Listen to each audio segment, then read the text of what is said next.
Kurosawa's dog. Even though he's dead, my father dreams repeatedly of the Eisenhower era, the clarity of fresh concrete spanning the Great Plains, that runway hill, runway, slow curve north or south rhythm across the face of my childhood, his fatherhood. My own memory is of a helicopter flying over our house through the sorghum haze, drifting from the Quaker Oats plant on the south side. What I remember is the smell and the gleam.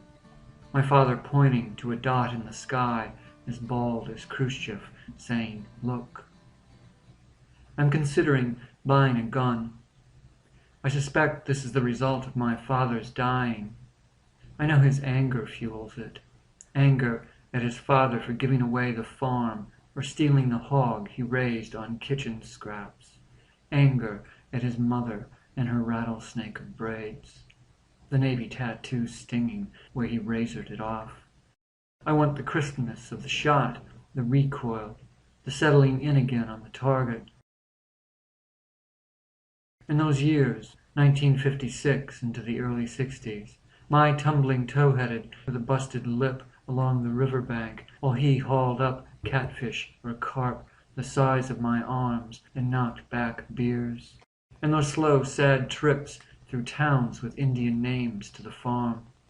Once, I'm remembering this, I'm already haunting my waking life. He and I were feeding chickens just before his father died.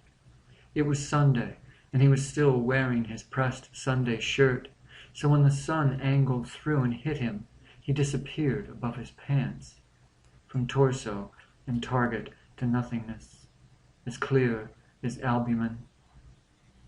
Now each bullet, imaginary, smacks the membrane of paper and leaves a finger-sized hole in the skin of his rage. I have questions. Is it better there than here? Yes, I'm okay, don't worry. Have you seen God? No, but my brother is here, and my mother. Have you stopped drinking? And then, from nowhere, that smell as if from the inside of his hat. An aura of flesh and grease, cultured by wool and heat. An earth smell, water smell. Grief rolling its head and mumbling the tone poem of the dead. When I buried my father, it was like setting a book in the earth. A box like a composite of ash or scabbed over skin. A man, a gardener, I think, met me at the mausoleum. He had a hook in his hand, a shovel, the book of ashes. There was a manhole cover under a bed of ornamental stones. The man shoveled the stones aside, hooked the cover open, set the book on top of other books in the fake lump of hillside. There was a wall of names and dates, but nothing corresponded.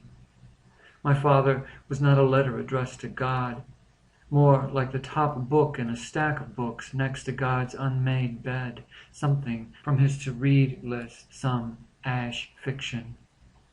What is time but a slow worm eating its way through our lives, a slow bullet with a glistening afterwash we call memory or loss?